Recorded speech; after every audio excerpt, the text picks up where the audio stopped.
Mr. Speaker, I want to be very clear. The nature of warfare has changed significantly. That is clear from the battlefield in Ukraine. And so we must modernise and reform our capabilities as we invest. I equally want to be very clear that, like any other investment we make, we must seek value for money. And that's why we're putting in place a new defence reform and efficiency plan, jointly led by my right honourable friends, the Chancellor and the Defence Secretary. Yeah. This investment means that the UK will strengthen its position as a leader in NATO and in the collective defence of our continent. And we should welcome that role. It is good for our national security. It is also good for the defining mission of this government to restore growth to our economy. And we should be optimistic of what it can deliver in those terms. But, Mr. Speaker, in the short term, it can only be funded through hard choices. And in this case, that means we will cut our spending on development assistance, moving from 0.5% of GNI today to 0.3% in 2027. Speaker, while there are members across the House clearly recognise the need to invest more and indeed to invest differently in defence and security, it's obviously, unbelievably counterproductive and short-sighted to fund that by slashing aid to the poorest and most fragile countries, or indeed by squeezing already stretched departmental budgets. So can I ask the Prime Minister, why will he not fund this by increasing taxes on the most wealthy rather than placing the burden on the poorest? Prime Minister. I don't think that the plans, as far as I've seen them being put forward on the other side, are realistic. It is for us, if we're to make a commitment like this, to put forward a credible, costed plan where we can say with certainty precisely where the money is coming from. And that's why we've taken the difficult decision that we've taken today. It's now 3 years since Putin's invasion, and the Conservative Party stands resolutely with the people of Ukraine. Our hearts are with those still caught up in this conflict, as we remember the many innocent lives lost. I will always be proud of the support the last Conservative government gave in the run-up to Putin's invasion and those first crucial weeks and months of the war. We helped prevent Kiev falling, and we supported Ukraine in regaining territory initially lost to Russia. But it is also true that overall, the West has not done enough to support Ukraine. As has been the case from the outset, it remains ultimately for Ukraine as a proud and sovereign nation that has sacrificed so much to defend itself and the fundamental freedoms that we all hold dear. It is up to them to decide their future.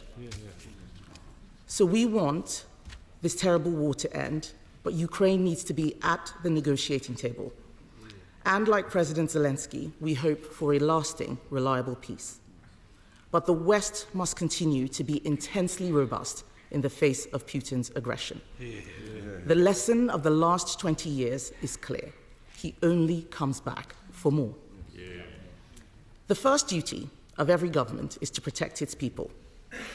That means a strong state that stands up for our national interest. Our foreign policy should seek to support our national interest. National interest should always come first. So I'm very pleased to hear the Prime Minister announce that increase to 2.5% by 2027. All of us on this side of the House welcome that. We've all wanted to see more spending on defence. I would ask the Prime Minister, on including the intelligence budget, can he confirm that this is new money for the intelligence services? And does this mean that there will be new money in the next financial year? The Prime Minister will know that I wrote to him at the weekend with suggestions on what we could do to help with increasing defence spending, so I welcome his announcement on repurposing money from the overseas development budget. That is absolutely right. And I look forward to him taking up my other suggestion of looking at what we can do on welfare. He will know that we had a fully funded plan and we urge him to take it up. The Prime Minister is right. We must go further. So will the Prime Minister initiate talks between all parties in this House to establish that vital consensus needed to take us to spending 3% of GDP on defence as soon as possible. The Prime Minister will know that for months, we Liberal Democrats have urged the government to seize the frozen Russian assets, which amount to over £20 billion, and repurpose those funds for Ukraine's defence. So will he take immediate steps to gather European leaders and begin the seizure of Russian assets so that we can support Ukraine no matter what America does? Yeah. And will he, on his trip to Washington, try to persuade President Trump to do the same, to make Russia pay?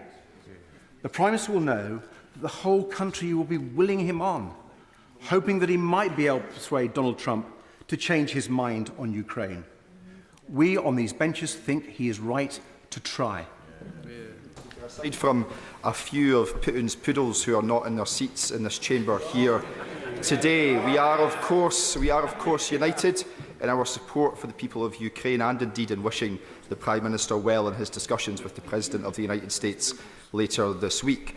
But I'm afraid that's where the unity ends, because whilst we support increasing defence spending, we cannot support the populist playbook of cutting foreign aid. Indeed, that's a position which was shared and agreed with by the Foreign Secretary just a matter of days ago, when he said that it would be a big strategic mistake that would allow China to step in. Why was the Foreign Secretary wrong and the Prime Minister right? Prime Minister. Well, let me thank him for his support on the question of Ukraine. That is important. And just to reassure him, the decision that I've taken today on development aid is not an ideological decision.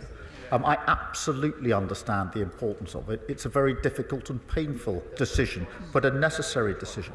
He talks about choice. He talks about choice. They welcomed the biggest settlement since devolution in the budget, but they voted against it because they couldn't take a choice.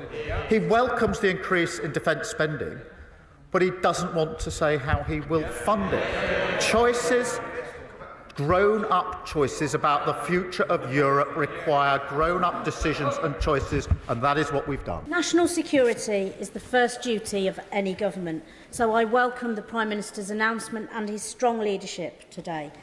The honourable member for Clacton has previously said that Vladimir Putin is the leader he admires the most, and that it was NATO that provoked Russia's invasion of Ukraine.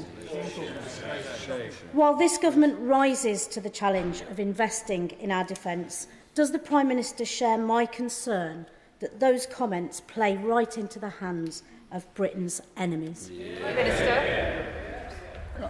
You don't show patriotism by fawning over Putin.